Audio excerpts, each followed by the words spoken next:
Hello et bienvenue dans les vidéos du calendrier. Nous allons voir donc les différentes vues du calendrier et toutes les options et tous les paramètres de ce calendrier.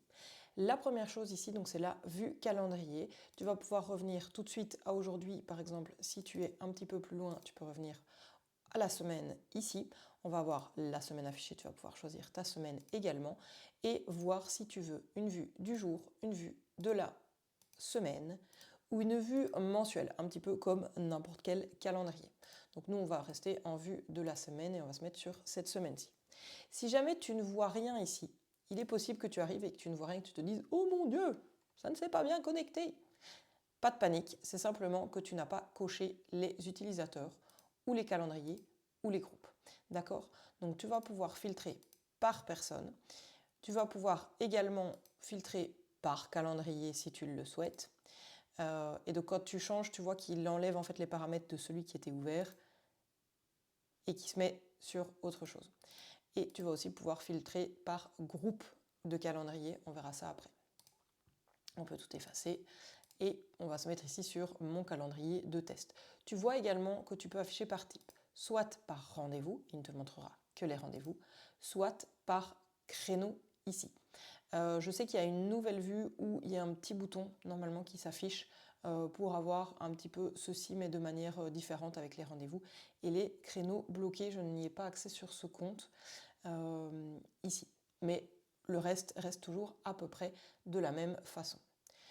En ce qui concerne la vue des rendez-vous, on va avoir ici en fait tous les rendez-vous qui vont s'afficher l'un dans la suite de l'autre avec tous les rendez-vous que tu pourras avoir. On va toujours avoir le nom de la personne, on va avoir qui est cette personne, donc tu vois que quand on clique dessus, on arrive directement sur sa fiche de contact, et le statut. Si un jour tu devais annuler, tu peux mettre ici annuler et ça va mettre à jour le rendez-vous, le statut, et ça va envoyer l'email si tu l'as bien coché dans les paramètres de ton rendez-vous. Donc évidemment, il faut toujours bien faire attention à ça quand tu paramètres tes rendez-vous, on verra ça dans la deuxième partie.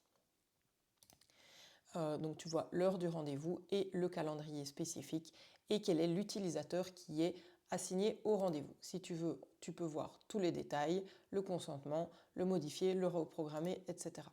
Donc par exemple, pour modifier les détails, le nom du rendez-vous ici s'appelle juste Camille Claire, c'est pas très intéressant, ça c'est quelque chose à changer dans les paramètres.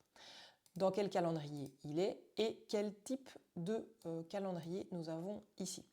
Quel est le team, la team ici à qui est ce calendrier?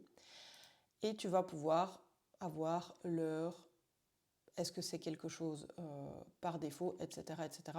On va revoir ça juste après. Tu vas également donc pouvoir ici voir, en fait ceci sont les rendez-vous qui sont à venir, les rendez-vous qui sont annulés, je n'en ai pas ici dans le compte de test, et tu peux aussi mettre tous, d'accord? Dedans, tu vas en fait pouvoir avoir des filtres et trier par la date, etc. En général, il vaut mieux pas les changer vu que celui-ci est en fait est une liste personnalisée.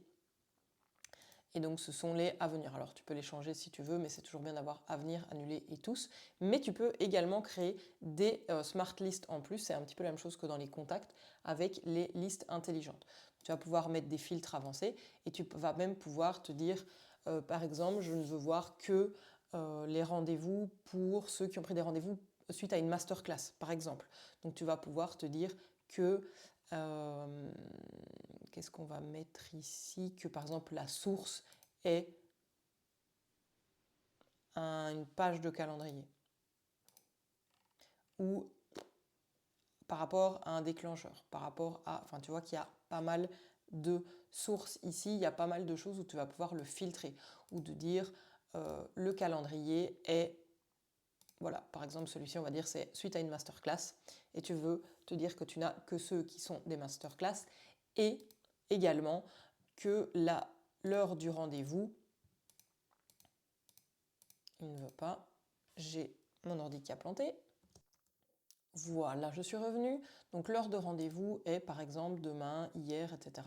ou entre certaines dates, par exemple ici dans notre cas de masterclass, on pourrait mettre after date et on pourrait mettre maintenant. Bon, du coup, il met une date.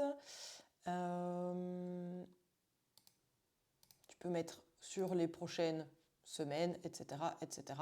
Et tu vas pouvoir l'appliquer. Alors ici, évidemment, ici on va mettre sur les 3 prochaines semaines et tu vas pouvoir appliquer.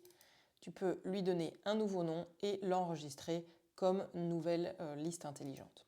Donc ça peut être plutôt intéressant si tu as surtout si tu as par exemple qu'est-ce qui pourrait être intéressant ici, d'avoir par rapport à tes closers, par rapport à certains événements, si tu as envie de pouvoir vraiment voir par rapport à quel événement tu as quoi, etc., de pouvoir le filtrer.